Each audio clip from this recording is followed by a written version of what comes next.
abanyamurava bawuhorane, icyizere kirahari, Sana Radio turahabaye. New music, based on your talks on 98.0 FM. Ntabwo uzahorana agahinda ngo ubisoko y'amarira, kuko amarira warize ku Mana arahagije. Nitwa Eric Nizigimana, nkaba ntuye mu murenge wa Gahengeri mu karere ka Rwamagana, nkaba nkunda gukurikirana ikiganiro mu gihe cyacu Ibaruwa na Sana Radio hamwe na Jado Office.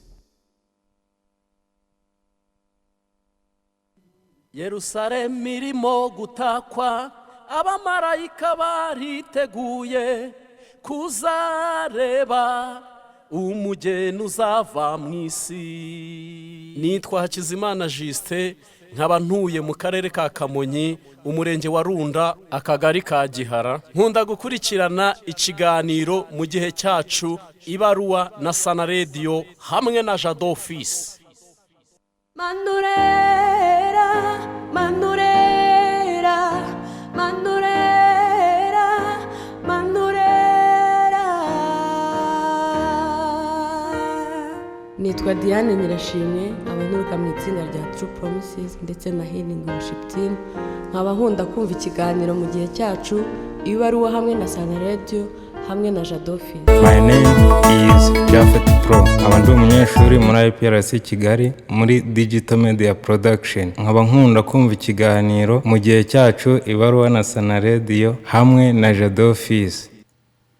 Ni ukora ibiri ku murongo, ni uvuga ibyo azasohoza. He's serious, I got it serious. Nitwa Muteteri Butera Deborah.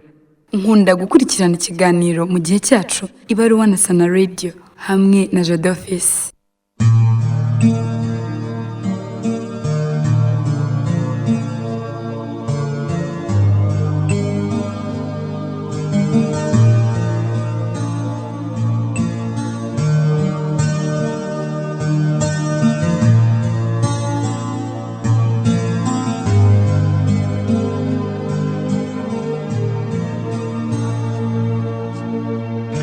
Nakomeje kureba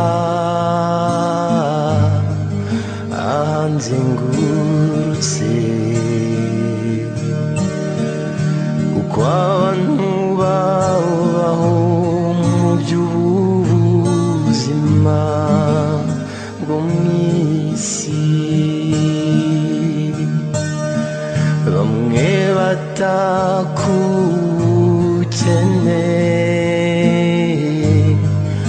Reka mbabwire mukomeze kugenda mugira ibihe byiza cyane. Tugeze mu kanya k'Ibaruwa na Sana Radio. Ushobora kwibaza uti Ibaruwa y'uyu munsi iteye gute cyangwa se imeze gute? Ni uburenganzira bwawe gutanga igitekerezo ku Ibaruwa. Mu gihe wumva yuko ufite igitekerezo waha umwanditsi wacu. Umwanditsi rero w'Ibaruwa y'uyu munsi, tega amatwi uramwumva neza, hanyuma uratwoherereza ubutumwa bugufi uciye kuri Facebook page yacu ariyo Sana Radio 98.0 Rwanda. Aho ubwo butumwa turahita tubusoma tubusangize abakunzi bacu, cyangwa se uciye ku murongo wacu wa telefone ariwo 07481918 aho turaba neza tukumva. Hanyuma rero reka ngaruke mu kanya gato noneho mbabwira icyo umwanditsi yatwandikiye w'Ibaruwa y'uyu munsi. Reka mbibutse ko kuri mikoro ukiri kumwe nanjye Jado Office. Kandi nanone ushobora gukomeza ukaba wakurikirana Ibaruwa mu gihe iraba irangiye. Ushaka kumva ibitekerezo cyangwa se inyunganizi uciye kuri channel yacu ya YouTube. Urandika Restore TV Africa cyangwa se urandika Restore Africa TV. Ibyo nibyo byiza bisobanutse. Urandika Restore bisanzwe, wandike Africa, wandike TV, hanyuma uraba wakurikirana amwe mu mabaruwa yagiye atambuka, ndetse n'abakunzi. Nawe wanditse ibaruwa ushobora kuhanyura ukaba wasubira mu ibaruwa yawe ukongera ukayumva ubaye wayibagiwe, cyangwa se ibitekerezo abakunzi baba baraguhaye nabyo ushobora kuba wajya kuri channel yacu ya YouTube, ushobora kuba wabisangaho warabyibagiwe hanyuma ukumva icyo bashatse kukubwira. Murakoze cyane. ni Sana Radio 98.0 FM. nakomeje kureba anzengurutse uko abantu babaho mu by'ubuzima bwo mu isi. Uyu rero aragira ati ndi umusore w'imyaka 26 y'amavuko.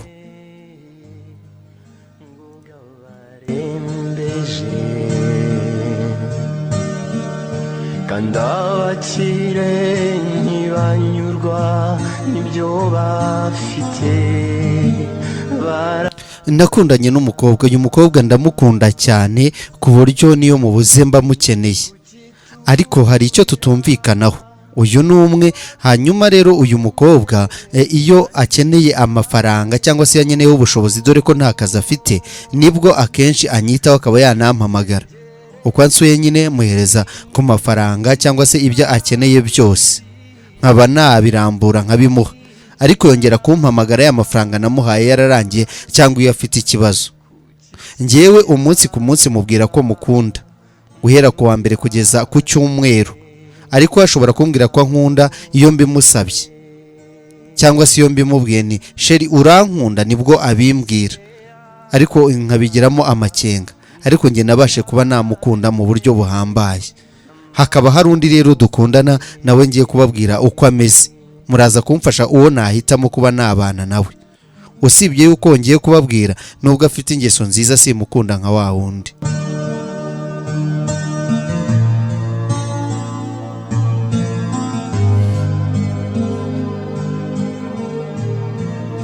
Uyu rero we ambwira yuko kenshi ankunda, akakunda kunyandikira, akumva amakuru yanjye uko bwije nuko bukeye. Icyakora cyo nta n'ikintu ntansaba, kabone nubwo yaba ari ntacyo afite, ahubwo iteka ahora ansaba kumubwira icyo nkeneye. Ese muri aba bakobwa bombi nahitamo uwuhe? Nubwo uyu mukunda cyane, uyu nguyu akaba ari nta n'ibyo namubwiye, ariko mbona anyitaho. Ese uyu mukobwa namureka cyangwa nagumana nawe n'ubundi nkishimira gukomeza kubaho akamamagara mu ubwo buryo kubera yuko mukunda cyane, ariko bigaragara yuko atankunda? Murampa ibitekerezo kuko naye ngeze igihe cyo kuba. Murakoze cyane, nanjye ndi umukunzi w'Ibaruwa na Sana Radio. Uraduha igitekerezo cyawe uciye ku murongo wacu wa telefone 07884918 cyangwa se uciye kuri Facebook page yacu ariyo Sana Radio 98.0 Rwanda. Uraba watugezeho rwose igitekerezo cyawe, turaba tukireba. Hanyuma niyi baruwa urayita uyisangaho uko yanditse, hanyuma ube wagira gutya utange igitekerezo cyawe, wenda waba wanayisubiyemo. Kise yareka umuntu yaremye. Halo Sana Radio. Yesashimwe Jado. Yes ahimbazwe. Nikanyarusi. Yego. Byambayeho. Byakubayeho. Zamura ijwi ryawe cyane. Wakundanye n'umukobwa Emmanuel. Yego. Naramwimariye neza. Uravugisha ukuri? Ndavugisha ukuri guhoraho n'Imana mu ijuru byumva. Waramwimariye mogotese. Mukunda cyane, numvaga nubwo haza nk'abakobwa bo ku isi yose nawe abamuruta. Nawe abamuruta. Ahantu nabagandi rwose tugasangira nta kibazo. Hese mukajya ngira ngo nguhe reka ngo uhamya. None ngo twakana ibyemezo ngo tujye kurahira. Mugiye gusezerana. Yego. Byarangiye binanze. Ariko icyo nabasha kubwira uwo musore. Nakunde umukunda kuko nk'umwaka amafaranga rwose kare. None se ubwo wawe ufite amafaranga ntuwo mukunzi wawe koko manwe? Dore ikibazo aho kiri. Ikibazo ni uko atamubwira ko amukunda, akamubwira yuko abimusabye kugira ngo abimubwire. None se nyine wenda abamukunda n'izo kashi nazo akazikunda, ariko wenda nibivuze yuko atamukunda. Yakubwiza kuri ahubwo azarereza mubaho natahindura gahunda. ya nipana n'abazasigara afite sawa urakoze cyane aho bari bageze yihorera bari barigi umugisha ndemera cyane ducumura tukubabaza bikabije utinda kurakara ntabwo uhita utwitura uduhane uduce. Halo Sanadio. Mwiriwe neza. Yego nanjye nitwa Chantal ndi hano Igiheka. Igiheka. Ese Chantal nawe ukunze umuhungu umukundira kashi kongera kumuhamagara ari uko zashize. Oya umukobwa ntaga mukunda nanjye nayariye benshi. Wayariye benshi? Nanjye narayariye rero uwo mukobwa ntabwo amukunda ubundi umuhungu utamukunda muhamagara nyine aho tugiye kumukuraho akantu. Uravugisha ukuri? Uwabigenza gute wowe? Nanjye twarakundanaga nyine nkabaho ntamuhamagara. Noneho nawe ngiye kumwaka nk'amafaranga cyangwa se ngiye kumubwira mbega hari ubufasha mukeneye akaba aribwo muhamagara nkamubwira utuntu twiza mbese nyine akemera. Ugakoresha ayo magambo? Nkavuga rwose ndagukunda ntazaguye mu cyane sinubutwa. Reka ukavuga ubu ngiye gupfa nyine birarangiye ninakura. Warangiza ugatumubwira utuwamaye ku ikofi. Ariko ubu ngubu nyine aratijwe nanjye bikora ariko namugira inama yo gukomeza kumukunda nakunda uwo nguwo kuko nakunda uwo niwo umukunda. Sawa urakoze cyane. Sawa ndi kurya ariko no nguhendi no kurya. Urakoze cyane rwose uryoherwe. Sawa urakoze. Ko twahagurukiwe ra. Ntacyo narugereranya Jehova Rafa usumba ukwezi n'izuba Jehova. Yes. Wayariye benshi. Uwo nguwo yagize gutya rwose. Nawe wasanga urimo seti. Njyewe se shaho njyewe na impamvu nawe ngira ubwo niyo mpamvu nari mukunzi njye. Seti we. Ubuhamya nubwo jado. None se ubu uyu mutipe akomeza kuke. Koko namuririmbira. Ngo urugamba ndimo kurwana. Rurakomeye. Rurakomeye ruza kuba urugamba rw'icyacu. Rwo mu mubiri.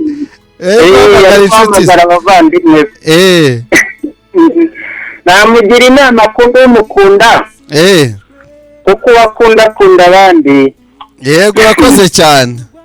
Kandi ajya areba kure natareba ko azashiduka bunyabuze nayinkweto. Sawa urakoze visi. Sawa urakoze cyane.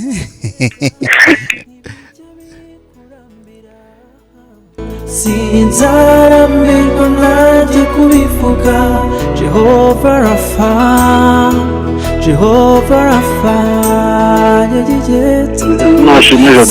Yesu nahimbazwe. Ni Felix Kabeza. Yego Felix. Ngewe reka nkubwire ndasanisha n'inzira ebyiri. Hari inzira y'igihombo n'inzira y'inyungu. Yego. Inzira y'igihombo ishoramo ntagire ikikugarukira. Inzira y'inyungu ahanini urashora ariko ukakira ibirenze ibyo washoye. Ukakira ibirenze ibyo washoye. Uyu musore mugenzi wanjye rero ari gushora ibitamugarukira. Kuko arimo arashora inote ahantu batamukunda. Mu by'ukuri inzira y'inyungu ahiri. Imyaka gukeneye inyungu ingana ite n'iki ushomye iki. Nahita niyo nzira n'inama namubwira. Urakoze. Sawa urakoze rwose. hanyuma rero kuri Facebook nayo turaza kugenda dusoma ubutumwa abantu bakomeje kugenda batwoherereza mu kanya. Nawe nimba ufite ubutumwa wacisha kuri Facebook page yacu ariyo Sana Radio 98.0 Rwanda, hanyuma nawe duhe igitekerezo, sibyo se? uraduha igitekerezo nta kibazo rwose. Hanyuma rero uyu Mutoni Wase Ange akaba ari Nyamagabe, hanyuma akaba yagize ati uwo ngo umwaka amafaranga nta nubwo amukunda. Reka rero dusubikire ahangaha ibaruwa yacu y'umunsi, tugaruke mu kanya muri Mbwiza Ukuri. Hanyuma rero umwami Imana abiteho, reka mbibuke ko kuri mikoro muri kumwe nanjye Jado Office, hanyuma ku buhanga bw'ibyuma nyine tukaba turi kumwe na Jafeti Pro. Imana nawe imuhe umugisha.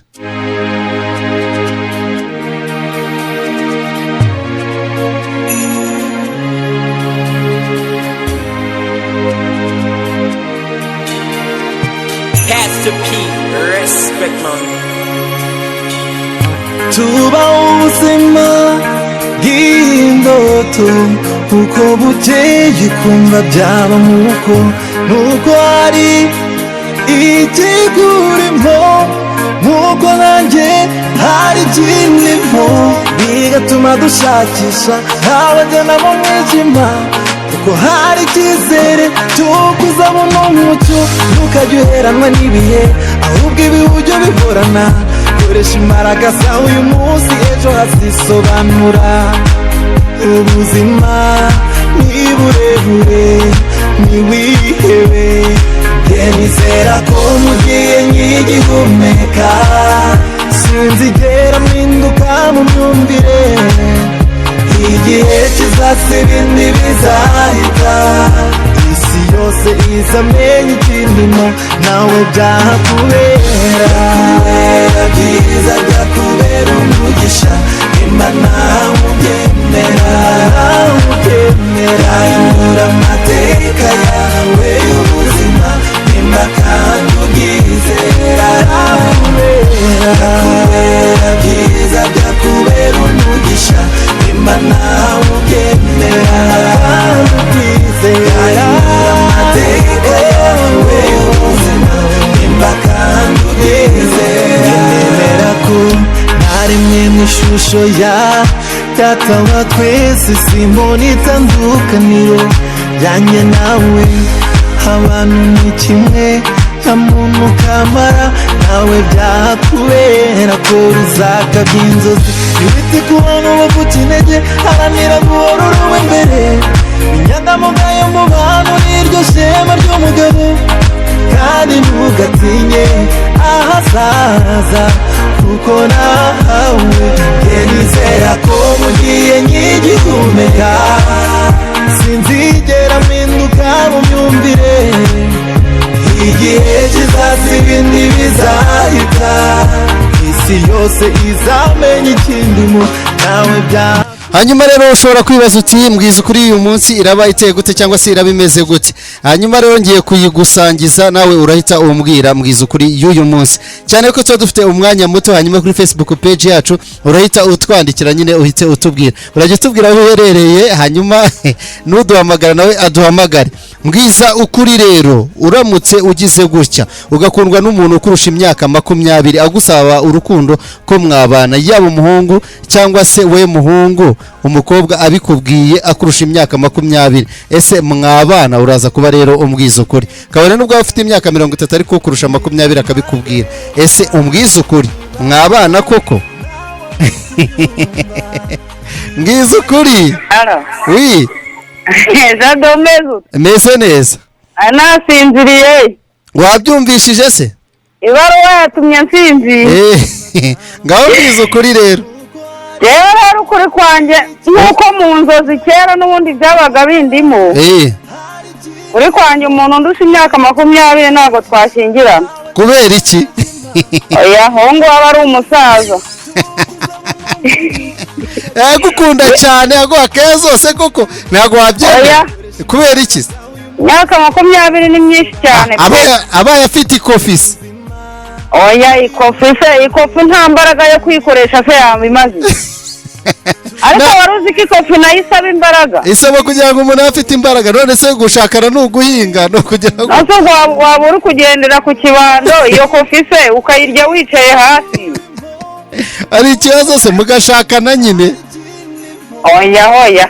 Sawa urakoze cyane. Sawa. Kuko hari icyizere cyo kuzabona umucyo ntukajye uheranwa n'ibihe ahubwo ibiburyo bihorana koresha imbaraga zawe uyu munsi ejo hazisobanura. Sanedi alo. Yego ngaho mbwiza ukuri nawe. Reka nkubwire.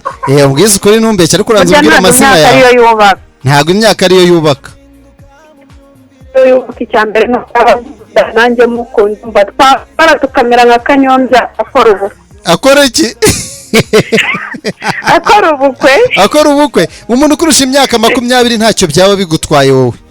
Nubwo waba undusha 30 icyambere nuko waba unyereka urukundo nkunda by'ukuri birutwa ubwo se urumva Jado. Aho kugira ngo noneho haza uwo mu myaka azafite icyagamije nta rukundo afite. Oya njyewe ntabwo twagiye kudetaya ahubwo turavuze ngo uko nguko ungana haje umuntu kurusha imyaka 20 mwahita mubana nta kibazo. Mana yanjye we Jado wankunda mukunda twabana fresh. Sawa urakoze cyane. Urinde uherereye? Ni Anje w'inyamagara. Okay, uyu rero Anje ati ntaribi. Nuko ari itegurimo nkuko nanjye hari ikindimo bigatuma dushakisha abagendera kuko hari icyizere cyo kuzabona umucyo ntukajye uheranwa n'ibihe. Sanedi alo. Alo Jado. Oui. Nena waye na mtoto wa Nyamirambo na Chamamare. Hanyuma umuntu agize gutya Devote akahita akubwira ati nkurusha imyaka 20 ariko ndifuza ko tubana. Hari icyo byaba bigutwaye wowe? Saza ndambabara yazasaza ko ngiye nkiri inkome. Mbabari. Ukiri inkumi nyine ubwo nawe urabyumva. Mbabari yana ntabyewe. Reka byibura. Andika n'imyaka 3 nabyemera ariko imyaka 20 saza dawati se nabyemera rwose nicyo gisubizo cyane. None si imyaka 20 ubwo urumva ari myinshi? Ni myinshi none se ubwo Jado urugero. Ufite wenda nka 25 umuntu afite 45 ubwo se ni mwabana? Allah akibaru turabyemera. Sawa urakoze cyane. hari ikindimo bigatuma dushakisha abagana mu mwijima. Mukanyero ndababwira ni bye bye mbabwira iziri ku rutonde ariko nyine waca no kuri Facebook page yacu ukaba muri mbwiza ukuri urayihasanga yanditse neza cyane hanyuma we waduha igitekerezo cyawe nawe kubyumva nimba koko uri umuntu w'umukobwa wagira gutya ukayitemera umuntu wifitiye kuri iyo myaka nyine. Mugihe nk'igihumeka sinzigera mpinduka. Halo. Yes. Halo. Oui. Ngaho mbwiza ukuri ntombeshya noneho.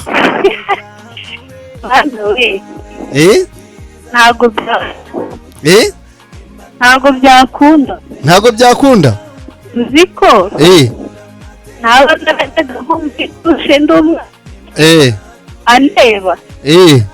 Ntabwo byava ariko ubu nkurusha 20 ariko ngufitiye urukundo nubwo tutatwara kuriye muri quartier imwe ntago wanyemera ukavuga uti umusaza atereka twikundanire. Nigabanyuka 10. Nigira 10 basi. Oya ni 20. Oya. Ntago we wabyemera. Nawe ntago yafite intege. Sawa urakoze cyane. Ntago yafite intege zo gukora iki? Zo gukora iki? Zo guhahira abana. Oya kandi afite ikofi. Afite amafaranga. Ewe umusaza. Sawa urakoze cyane ninde? Godanse. Yego Godanse w'Imuhanga. Abagana mu mwijima kuko hari icyizere cyo kuzabona umucyo ntukajye uheranwa n'ibihe ahubwo ibiburyo bihorana koresha imbaraga zawe uyu munsi ejo hazisobanura. Ubuzima ni burebure ntiwihebe nizera ko mugiye nk'igihumeka sinzigera mpinduka mu. Hanyuma rero tunyarukire kuri Facebook page yacu ariyo Sana Radio 98.0 Rwanda. Uyu rero ni Kamariza. Kamariza rero akaba ari muri mu karere ka Ngoma mu murenge wa Gashari. Hanyuma akaba yagize ati ngiye twabana rugakomera urukundo kabisa. Uyu we Kamariza kuri Facebook ayisansetsa cyane. Kamariza ndakwemera aho ngaho rwose Ngoma. Ugira ibihe byiza cyane kabisa uranyemeje.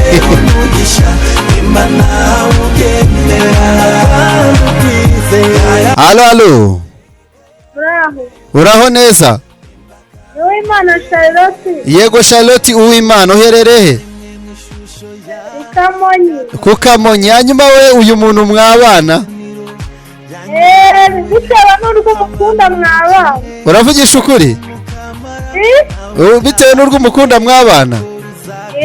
Cyane n'urukundo ntabwo wapi n'umurenge imyaka. Sawa urakoze cyane.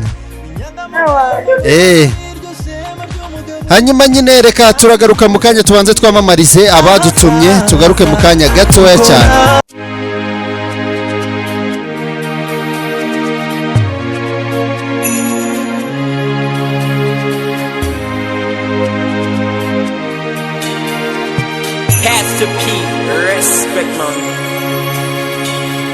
Tuba ubuzima bw'indoto uko bukeye kumva byaba nk'uko nuko hari itegurimo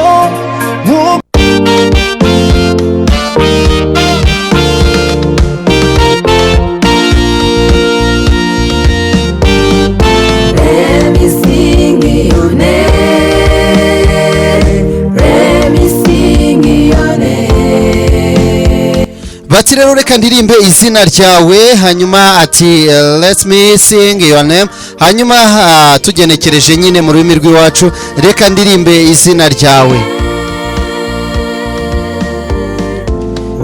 Aba rero bakaba ari Light Family. Hanyuma rero muri mbwiza kuri tukaba tugiye kwakira abantu babiri gusa hanyuma tweta tujya ku ndirimbo dufite ku rutonde. Reka duhere ku mwanditsi watwandikiye hano kuri Facebook yacu.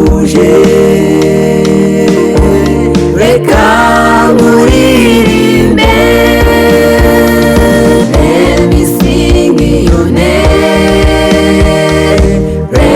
hanyuma rero uyu akaba yitwa Umugwaneza Aline. Reka tukubwira ngo gira ibihe byiza cyane turi kumwe 5/5 turakumva kandi turabona kabisa like yawe turayishimye cyane. Hanyuma rero aragira ati njyewe umuntu w'imyaka 20 ntago undusha imyaka 20 sinshobora kumwemera. Yego Aline we ntago wamwemera sha umugwane uki temera umuntu kurusha imyaka yaguhaye urukundo. Hanyuma rero turi kugana nyine ku musozo ariko nyine ikiganiro mu gihe cyacu cyo nagahoraho. Sanedi allo. Allo. Oui. Bitezado. Ni byiza uri nduherereye? Ndi Muhanga ndi umubyeyi w'imyaka 45. Yego ni ukuri. Imana iguhe umugisha. Yewe ndagira ngo manuru urubyiruko rw'iki gihe. Radio ndayikunda cyane iratubwira kandi ivuga ibintu bifite umumaro byakubaka abantu. Ndagira ngo urubyiruko rw'iki gihe rurarikira rukirebera ku butunzi rukirebera ku masura ariko buriya bakunze bakareba icyo urukundo gisobanura. Niho ingo zakomera niyo mpamvu ingo z'iki gihe usanga ari ku manegeka. Hanyuma none bamwe birebera ku butunzi abandi bakareba ku masura. N'ibintu by'imiryango n'ibintu by'abakomeye cyangwa uteye neza amataye ibintu nk'ibyo niyo mpamvu ubona ziri ku manegeka za divorce ziyongereye. Ese ni ibyo ngibyo kumbi usiko ngiye ntabikora ubushakashatsi. Usanga na leta ifite ikibazo cya divorce cyane kubera ko urukundo basigaye barunguruka mu mifuka bakarunguruka ibintu runaka bakarunguruka n'iyo myaka ariko ubundi twekera nko mu gihe cyacu. Mu gihe cyanyu erega n'ubundi turi mu kiganiro mu gihe cyacu. Sawa mukozi w'imatwe twashakaga n'abaturusha imyaka myinshi ariko ugasanga ingo zacu zihamye zarakomeye na n'uyu munsi. Uravugisha ukuri? urubyiruko rero rwo rukwiye guhugurwa rukajya ruhugurwa bakarukorera.